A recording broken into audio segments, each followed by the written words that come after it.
Titin. Bu, Titin. terima uang berapa, Bu? Kurang Saya nggak terima uang ya, ini nggak adil. Saya mau pelaksana. Kalau yang nerima uang berarti apa, Bu? Kan Ibu dari orang Iya, Bu. Yang nerima uang siapa, Bu?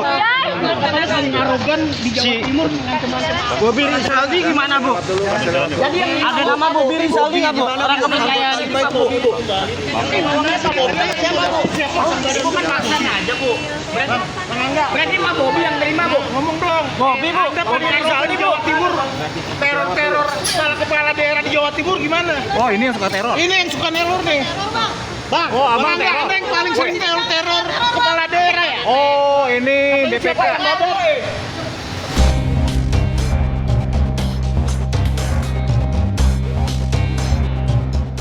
Babak baru kasus OTT KPK di Sumatera Selatan kembali menyita perhatian publik. Dua orang tampak keluar dari gedung Merah Putih KPK dengan mengenakan rompi oranye tahanan, yakni Ketua Tim Pemeriksaan BPK Perwakilan Sumatera Selatan Titin Rita Lestari dan seorang pihak swasta bernama August Buyanggara. Keduanya kemudian digiring menuju mobil tahanan di tengah pengawalan ketat petugas. Kasus ini diduga berkaitan dengan praktik suap kepada pihak Badan Pemeriksa Keuangan, BPK, yang berhubungan dengan pemerintah Kabupaten Muara Enim. KPK menyebut operasi senyap tersebut merupakan pengembangan dari OTT yang sebelumnya menjerat Bupati Muara Enim nonaktif Edison. Meski demikian, hingga kini KPK masih belum mengumumkan secara resmi pihak-pihak yang ditetapkan sebagai tersangka dalam perkara tersebut.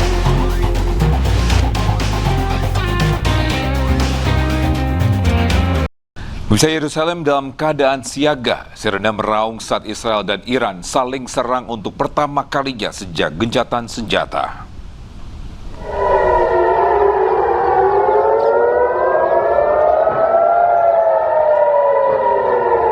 Ya, pada Senin pagi Yerusalem dalam keadaan siaga. Sirene terdengar meraung saat Israel dan Iran saling melancarkan serangan untuk pertama kalinya sejak gencatan senjata. Selain itu, suara ledakan juga terdengar di langit Yerusalem, diduga penjegatan rudal.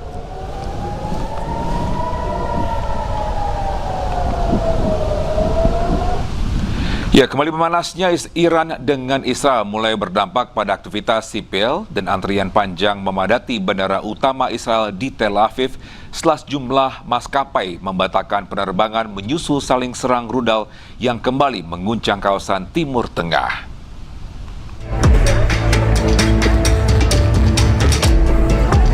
Antrian panjang terlihat di Bandara Ben Gurion Tel Aviv setelah meningkatnya ketegangan antara Iran dan Israel memicu gangguan pada operasional penerbangan internasional.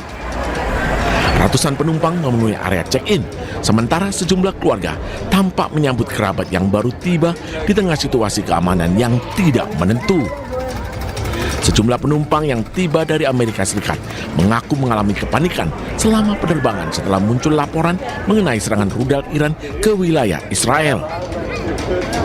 Bahkan seorang penumpang menyebut lebih dari separuh calon penumpang memilih membatalkan perjalanan mereka setelah sirene peringatan berbunyi. It was very difficult. A lot of people come in very bad situation. A lot of women they want to go out of the plane.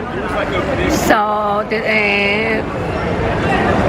we stay more for half an hour until we know what's going on. Because in the beginning nobody knows what's going to be. It was very stressful. Thank God I'm here. Otoritas setempat tengah melakukan evaluasi situasi dan menegaskan bahwa wilayah udara Israel tetap terbuka. Operasional penerbangan di Bandara Ben Gurion Airport disebut masih berjalan normal. Ketegangan meningkat setelah Iran meluncurkan serangan rudal ke Israel Utara pada Minggu malam, yang kemudian dibalas dengan serangan udara Israel ke sejumlah wilayah di Iran. Pemirsa, gelombang serangan Iran ke wilayah pendudukan Israel membuat sirene tanda bahaya terus berbunyi. Kondisi ini membuat rumah sakit memindahkan pasien ke bawah bunker. Ya, pemirsa, dilansir dari media Ibrani, Rumah Sakit Ishilov menjadi salah satu rumah sakit yang memindahkan perawatan ke bunker menyusul serangan rudal di Iran. Dan tidak hanya pasien, peralatan-peralatan medis turut dipindahkan ke bunker. Pemindahan pasien dan perawatan ke bunker ini bukan baru pertama kalinya. Rumah sakit pernah memindahkan pasien dan perawatan ke bunker pada gelombang serangan Iran sebelumnya di bulan Maret.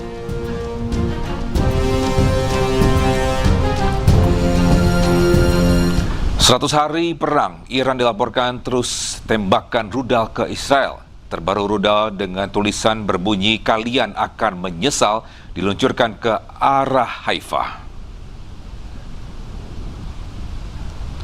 Ya, dalam serangan terbaru pada hari Senin, rudal dengan tulisan dalam bahasa Inggris, Persia, dan Ibrani berbunyi "Kalian akan menyesal" diluncurkan oleh militer Iran ke kota Haifa. Kota Haifa merupakan kawasan pelabuhan terbesar dan terpenting di Israel, sekaligus pusat industri dan energi Israel. Peluncuran rudal dilakukan sebagai balasan atas serangan Israel terhadap fasilitas petrokimia Iran dan bombardir Israel ke wilayah Lebanon. Garda Revolusi Iran juga memperingatkan bahwa dengan menargetkan lokasi sipil dan infrastruktur terkait minyak, Israel pasti akan mendapatkan balasannya. Militer Iran dilaporkan terus menembakkan rudal ke Israel sejak hari Minggu.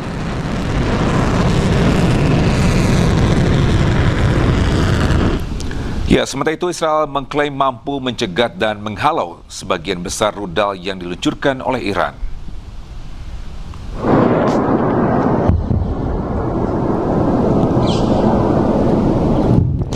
Ya, pemirsa, inilah rekaman video menunjukkan sistem pertahanan udara Iron Dome Israel berupaya mencegat rudal Iran yang ditembakkan ke arah wilayah pendudukan. Militer Israel mendeteksi 11 rudal yang diluncurkan dari Iran dan semuanya telah dicegat. Meskipun faktanya sejumlah serangan berhasil menembus pertahanan mereka. Kepala militer Israel pun menyebut akan membalas serangan Iran dengan kekuatan penuh setelah lampu hijau diberikan.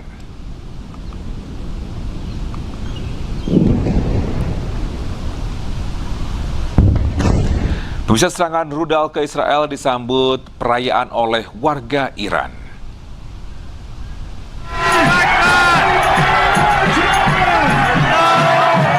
Ya, warga Iran di kota Kermanshah, Iran Barat berkumpul bersorak dan mengibarkan bendera Iran sambil menyaksikan rudal-rudal terbang menuju Israel pada Minggu malam.